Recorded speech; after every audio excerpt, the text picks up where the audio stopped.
Assalamu alaikum dear students, and once again welcome you all in the 7th lecture of class 4th English। तो प्यारे बच्चों, हमने पिछले lecture में comprehension part से सेक्शन को कंप्लीट किया था, जिसमें आपको सही ऑप्शन पे टिक करना था। ठीक है बच्चों, तो आज हमें इस लेक्चर में पढ़ना है बच्चों बी पार्ट कंप्रीहेंशन पार्ट से, जिसमें आपको क्या करना है बच्चों, आंसर इन डिटेल। आपको नीचे दिए गए क्वेश्चन के आंसर डिटेल में देना है। तो बच्चों आप देखो, फर्स्ट क्वेश्चन क्या पूछा है, Aira is in trouble, Aira मुश्किल में है। तो स्टोरी के बीच में से एक स्टेटमेंट यहाँ पे दिया है बच्चों, और उसी स्टेटमेंट के रिलेटेड आपको ABC करके 3 क्वेश्चन पूछा है। तो फर्स्ट हम देखेंगे एक क्वेश्चन क्या पूछा है। देखो, who said these words and to whom। ऊपर दिया गया स्टेटमेंट किसने किससे कहा था या किसने कही थी। तो बच्चों आप सबको पता है, इसका आंसर मैंने नोट में भी दिया है बच्चों, आप लोग यहाँ पे देख सकते हो। फर्स्ट एक answer, these words said by Aira's mother to Aira's friends. तो आयरा मुश्किल में है, आयरा एक बहुत बड़ी ट्रबल में है। ये बात जो है ना, वो आयरा की मम्मा ने आयरा के दोस्तों से कही थी। किसने बताई थी? आयरा की मम्मा ने। ठीक है बच्चों, आयरा की माँ ने कही थी। अब आ जाओ बी क्वेश्चन बच्चों, बी क्वेश्चन क्या पूछा है। फर्स्ट बी का क्वेश्चन देखो, व्हाट ट्रबल वाज आयरा इन।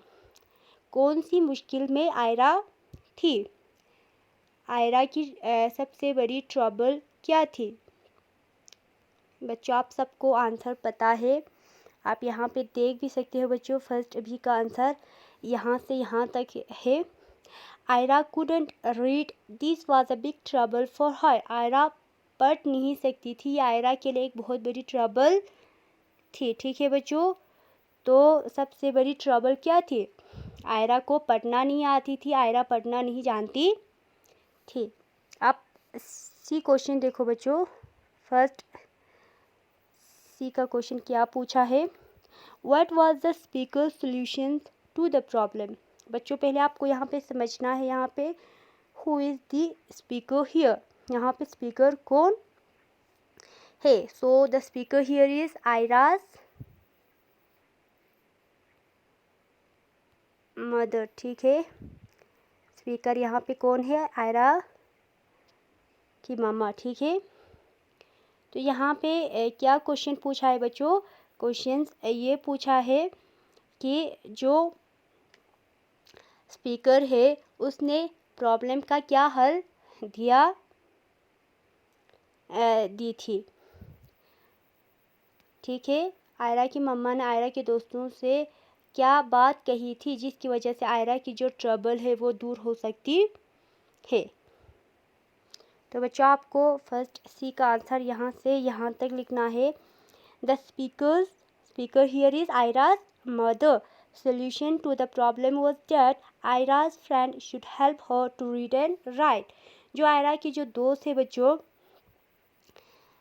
आयरा की मम्मी ने ये बात आयरा के दोस्तों से कही थी कि आप लोग जो है ना, वो अगर मेरी बेटी को पढ़ना सिखाएंगे, मेरी बेटी की अगर आप लोग आयरा की मदद करेंगे तो आयरा जो है ना इस ट्रबल से बाहर आ सकती है, आयरा की जो ट्रबल है वो दूर हो सकती है। ठीक है, तो सॉल्यूशन यही थी कि आप लोगों को क्या करनी है, मदद करनी है आयरा के दोस्तों से कही थी आयरा की मम्मा ने। ठीक है, अब आ जाओ सेकंड क्वेश्चन क्या पूछा है बच्चों। देखो, were Aira's friends helpful and understanding, support your answer with lines from the text. तो दो क्वेश्चन साथ में पूछा है बच्चों। एक पूछा है कि क्या आपको लगता है कि जो आयरा के फ्रेंड्स हैं वो बहुत ही ज़्यादा समझदार, बहुत ही ज़्यादा हेल्पफुल, मददगार थे। अगर थे तो आपको टेक्स्ट में से वो लाइन आपको आंसर में एज ए प्रूफ लिखना है, जिससे ये साबित हो जाए कि सच में आयरा के जो दोस्त है वो बहुत ही ज़्यादा हेल्पफुल भी थे और बहुत ही ज़्यादा डीप अंडरस्टैंडिंग भी थे। ठीक है, तो बच्चों आपको लिखना है सेकंड का आंसर। आप यहाँ पे देख सकते हो, यहाँ से लिखना है। देखो बच्चों, सेकंड का आंसर मैंने यहाँ पे दिया है। आपको यहाँ से लिखना है यहाँ तक, मान तक। ठीक है बच्चों। Yes, Ira's friends were very helpful and understanding because they all taught her to read until she became herself able to read and write.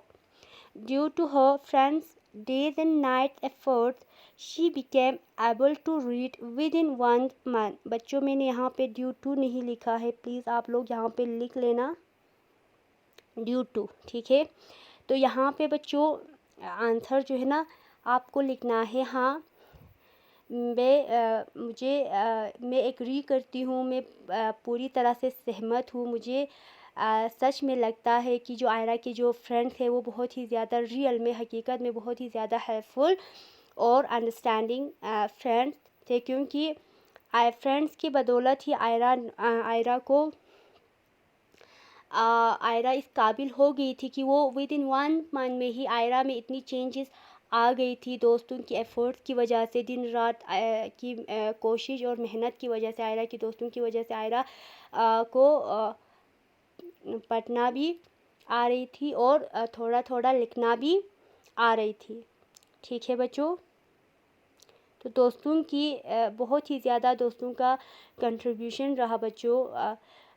बहुत ही ज़्यादा कोशिश रहा आयरा को एक सक्सेसफुल फ्लावर गार्डनर बनने में। ठीक है, आप आ जाओ बच्चों। आपको थर्ड क्वेश्चन देखो बच्चों, क्या पूछा है। In turn making others happy will bring happiness into your own heart.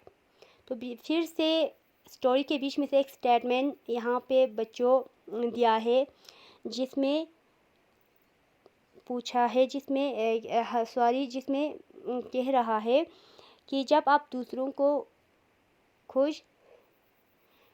खुशी दिलाएंगे तो वापस से आपका दिल भी खुश हो जाएगा। ठीक है, तो इसी स्टेटमेंट के रिलेटेड 3 क्वेश्चंस ABC करके बच्चों। फर्स्ट आप एक क्वेश्चन देखो, क्या पूछा है। Who said this words and to whom। ऊपर दिया गया जो स्टेटमेंट है, ये स्टेटमेंट किसने किससे कहा था, किसने कहा था बच्चों। तो आप सबको आंसर पता है। थर्ड ए का आंसर बच्चों आपको यहाँ से यहाँ तक लिखना है। This words said by Aira's father to her daughter Aira. ऊपर दिया गया जो स्टेटमेंट है, ये आयरा पापा ने आयरा से कहा था। ठीक है, अब आ जाओ थर्ड बी क्वेश्चन बच्चों, क्या पूछा है। थर्ड बी का क्वेश्चन देखो बच्चों। डू यू एग्री, वाई और वाई नॉट। क्या आप ऊपर दिए गए स्टेटमेंट से सहमत हो या नहीं हो। ठीक है बच्चों, क्या आप लोगों को लगता है कि जब आप दूसरों को खुशी दिलाएंगे तो वापस से आपको लगता है कि आपका दिल भी खुश हो जाएगा। तो बच्चों देखो यहाँ पे मैंने दिया है थर्ड बी का आंसर बच्चों, आपको यहाँ से यहाँ तक लिखना है। Yes, I agree with Ira's father's above statement that in turn making others happy will bring happiness into our own heart, because in reality our happiness lies in others' happiness. तो बच्चों यहाँ पे आंसर आपको क्या लिखना है। हाँ, मैं पूरी तरह से सहमत हूँ आयरा के पापा की स्टेटमेंट से, जो आयरा के पापा ने कहा था कि अगर आप दूसरों को खुश कराएंगे, ठीक है, तो वापस से आपका दिल भी क्या हो जाएगा, खुश हो जाएगा। तो ये सच भी है बच्चों, अगर आपको अपना खुशी ढूंढना है तो आपको अपना खुशी दूसरों की खुशी में ढूंढना चाहिए। जब आप दूसरों को खुश कराने की कोशिश करते हो या दूसरों को छोटी छोटी बातों पे जब आप दूसरों को खुश कराने की कोशिश करेंगे तो वापस से आपको भी खुशी महसूस होंगे। ठीक है, आपका दिल भी खुश हो जाएगा। ठीक है, तो हमें एक तरह से सेल्फिश पर्सन नहीं बनना है। सेल्फिश जो पर्सन होता है बच्चों, वो सिर्फ अपने खुशी के बारे में, अपनी इंटरेस्ट के बारे में सोचता है। दूसरों के इंटरेस्ट के बारे में, दूसरों के फ़ायदे के बारे में, दूसरों के खुशी के बारे में उसका कोई लेना देना नहीं होता है। तो हमें एक सेल्फलेस पर्सन हमें बनना है बच्चों, क्योंकि जो सेल्फलेस पर्सन होता है बच्चों, वो हमेशा सोसाइटी के इंटरेस्ट के बारे में या दूसरों के इंटरेस्ट के बारे में या दूसरों की खुशी के बारे में सोचता है। तो सेम इसी के रिलेटेड ये आंसर आ रहे हैं बच्चों कि हमें एक सेल्फलेस पर्सन बन के दूसरों को खुश कराने की कोशिश करनी चाहिए। तो वापस से इससे हमें भी खुशी मिलेगी, हमारा जो दिल है वो भी खुश हो जाएगा। तो आई होप बच्चों आपको यहाँ तक अच्छे से समझ आ गया होगा। तो आप जो थर्ड जो सी क्वेश्चन है बच्चों, ये आपको एज ए होम वर्क है बच्चों। ये इसका आंसर आपको खुद बुक में से ढूंढ के आपको खुद बना के लिखना है। मैं आप लोगों को क्वेश्चन समझा दूंगी कि क्वेश्चन क्या पूछा है। तो देखो, how can a flower gardener bring happiness to others. एक जो फ्लावर गार्डनर है वो कैसे दूसरों के ज़िंदगी में या दूसरों के लाइफ में खुशी लाते हैं। ठीक है, तो बच्चों आप सबको पता है आयरा भी एक फ्लावर गार्डनर थी। तो आप लोग उसकी स्टोरी को फिर से पढ़ के आप लोग लास्ट पे आपको कहानी के लास्ट पे आपको इस क्वेश्चन का आंसर मिल जाएगा बच्चों। मैं आप लोगों को एक क्लू भी दे रही हूँ। तो क्या करना है, कैसे आप अगर आप एक फ्लावर गार्डनर बन जाती हो इन फ्यूचर, अगर आपका एक ड्रीम है आयरा की तरह एक फ्लावर गार्डनर बनना, तो आप कैसे दूसरों को खुश कराने की कोशिश करेंगे, आप कैसे खुश कर सकते हो दूसरों को। ठीक है बच्चों, तो आई होप बच्चों आपको यहाँ तक अच्छे से क्लियर हो गया होगा। तो अब आपको क्या करना है बच्चों, आपको क्वेश्चन आंसर बहुत ही नीट एंड क्लीन आपको कॉपी पे लिखना है और साथ में लर्न भी करना है। तो आज के लिए इतना ही बच्चों, तब तक के लिए आप अपना ख्याल रखें, अच्छे से रहे। अल्लाह हाफिज़।